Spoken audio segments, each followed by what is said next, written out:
I believe that the jobs are going to go away so harshly in the next 5 to 7 years that governments are actually going to have to really, really start looking at it. Because any company, and the main reason is because any company that does not adopt AI right now is going to fall behind.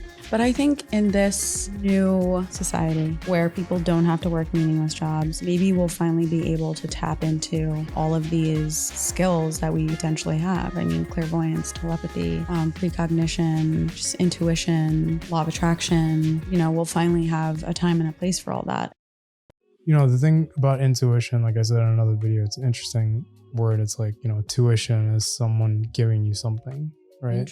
Intuition is something that can't be given to you because internal tuition. So it's like you're giving yourself. It's like you're giving yourself something. I guess it makes sense. Like if you're talking about, you know, entangling with a future self. I mean, there's a lot around intuition. And I think a large part of it is awareness, right? And that's why women are naturally more intuitive than men, because you're just more detail oriented, right? And also quoting Forbes, because of the thicker corpus callosum, we have like a superhighway between the hemispheres. And apparently it's in the right hemisphere that we're getting intuition from. So our decisions are much more easily affected by our intuition than men. Don't get mad, Forbes said it. Yeah, so I think, you know, with that, because it's an internal thing and it's something that I feel like intuition comes around when you really understand yourself, right? Because I don't think people are intuitive towards things that they don't fully understand about themselves. You know, those moments where you feel like, okay, I intuitively know that this thing is going to happen, or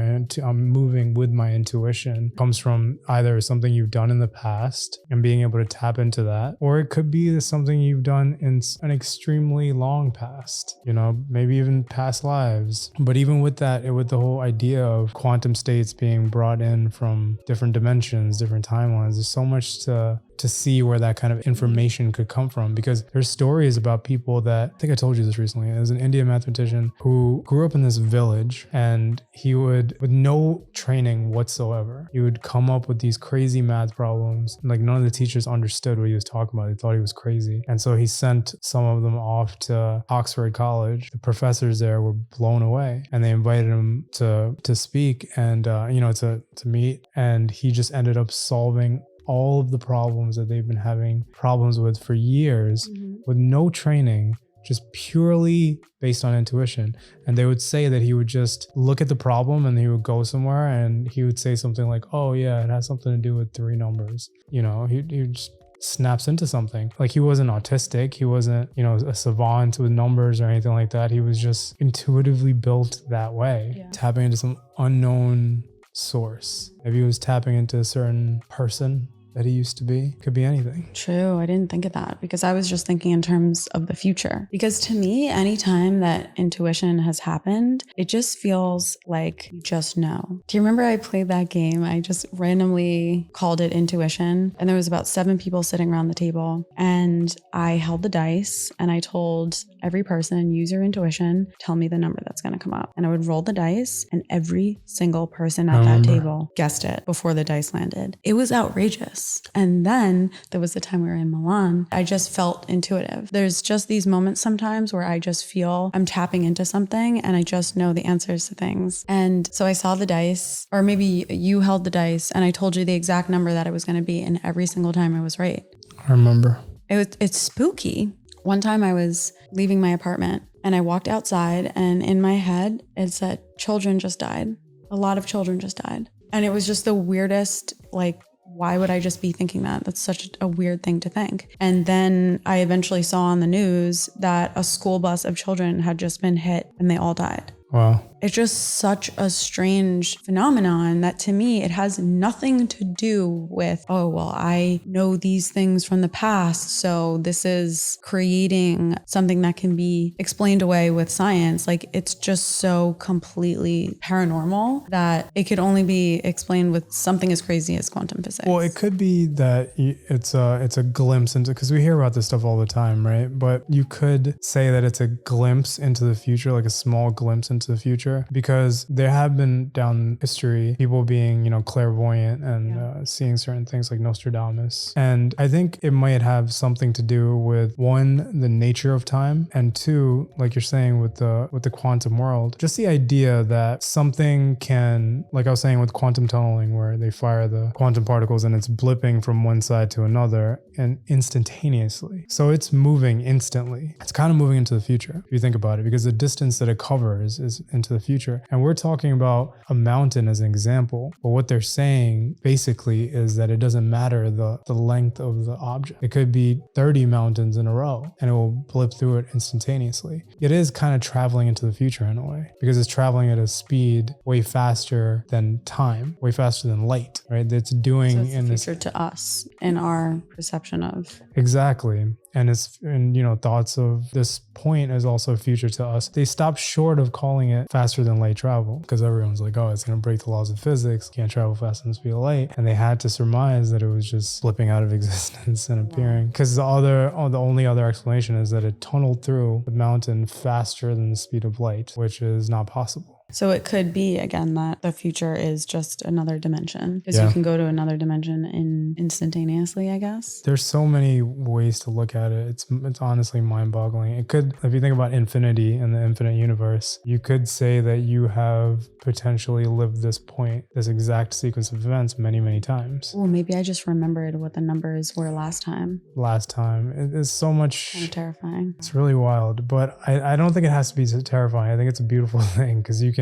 look at certain things that are supernatural and certain things that don't make sense with the laws of physics and say, okay, there might be something here. It's interesting. I mean, even the government is a sucker for intuition. They were using psychics as spies. Like, I think it was called Stargate Project or something. It was from 72 to 95. And they were using psychics to spy on the Soviets, because they heard that the Soviets were using psychics as spies. They were using, even the Nazis, they were using astrology to plan out certain things. And the US hired astrologers to counter it. I don't know. I mean, there's science to astrology as well. We'll talk about it another time, but it's very interesting stuff. But I think in this new society where people don't have to work meaningless jobs, maybe we'll finally be able to tap into all of these skills that we potentially have. I mean, clairvoyance, telepathy, precognition, just intuition, law of attraction, just enlightenment. We'll finally have a time and a place for all that, as long as we decide as a society to move in that direction and stop idolizing people that make you a consumer. Ignore that part of it. And it's even the last information that came out about dark holes, their eventual conclusion was black holes. Their eventual conclusion was that Einstein was right still. It still doesn't break Einstein's laws. Everything that comes out is oh, yes, but it also still doesn't break Einstein's laws. He said he used meditative analysis. He never said he meditated, but actually when he died, they did study his brain for a brief moment of time. And they found that his prefrontal cortex was larger. And we know that meditation, actually, even a little bit of meditation, triggers that part of your brain. What's interesting? The other idea of this potential new society is that it looks like we're going to be able to grow fetuses outside of the womb. And it's because of the size of the womb that is creating the size of the brain. So if we're able to grow humans with larger brains, then I guess they can have a larger prefrontal cortex and potentially have these skills that we haven't developed, like telepathy, intuition, and whatever the hell